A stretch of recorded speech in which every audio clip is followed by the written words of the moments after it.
Hey guys, so we're going to be drawing a flip book today, making our very own animation.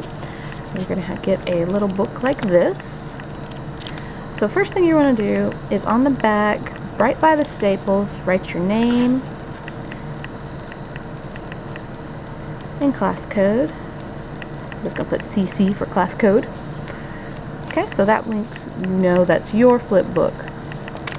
Okay. So the next thing you're going to do is open it all the way to the last page. Okay, this is where we're going to start, because to do the next page we're going to look through to see what we've already done. Okay, so we're going to make a simple ball falling and bouncing animation. Okay, so something that's going to stay constant every frame is the table or the ground line. So we're going to make a line where we want the ball to stop and bounce. Okay? So in this first frame, all we need is the ground line.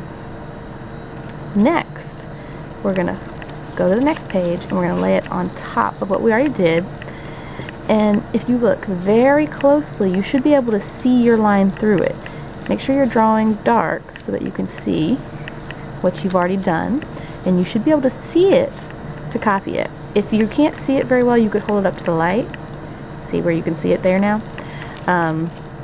But if you hold it down flat, and you might need to put something white underneath it to see even better. We'll put another flip book under here. Let's see if that helps. So there, I can see my line right there. It's very light, but I can see it. So I'm gonna trace that first. Okay, so then we're going to start the ball dropping. So we're going to put like a half of a ball up here. Okay, so that's the beginning of my action. There's the ground, and now the ball's coming in. Okay, then we're going to do the next one, and we're going to draw the ball slightly lower. The ball has fallen some, and we can draw it just a little bit below where it was, and again we're going to trace the ground line. The ground line is going to stay the same every single time. Okay, next frame, to be able to see my ball through the page, I'm going to go lower, and I'm trying to keep the ball the exact same size. That's important. If the ball changes size, it's going to look like it's growing or shrinking in the animation. Okay, next, even lower.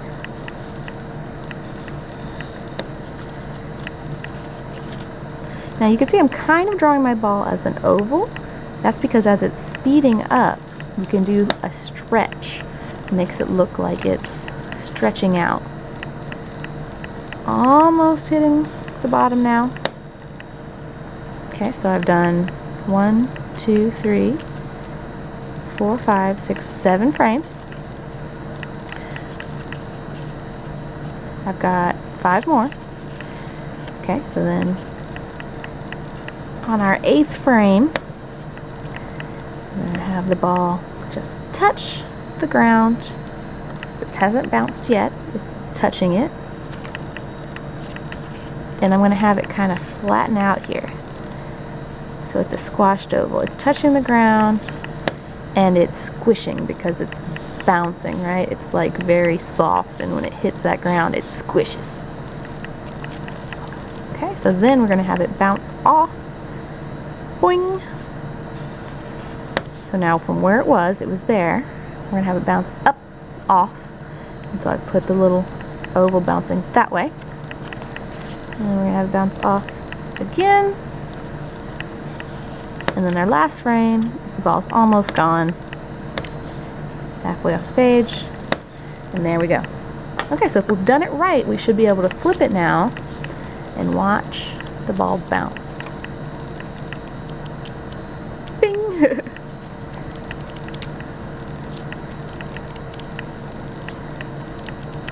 There we go.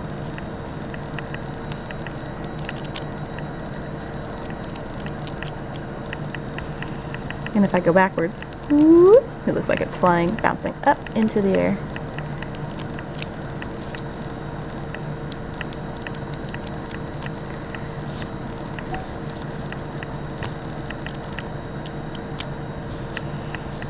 There we go. So you've got one flip book.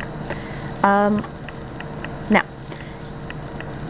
your job is going to be to come up with any extra stuff. So I'm going to add some extra stuff here. You don't have to follow along with me for this, but just to give you an idea. So let's say on mine, what do I want to add? As the ball is dropping, I want there to be a little cat that pokes its head up.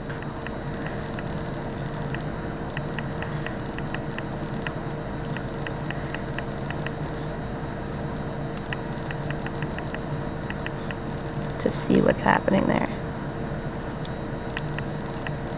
And then it's going to poke its head back down after it watches the ball fall.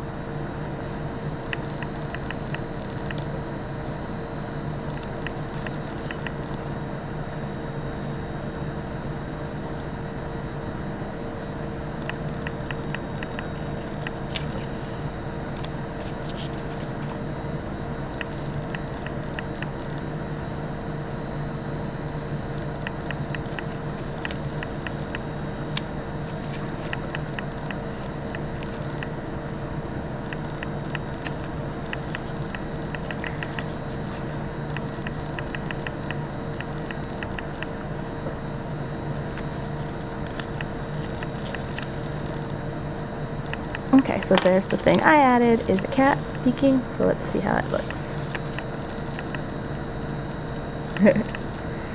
So the ball falls, there's a little cat who peeks up, see what's going on, and he goes, oop, and he falls back, he goes back down. He hides. Go backwards.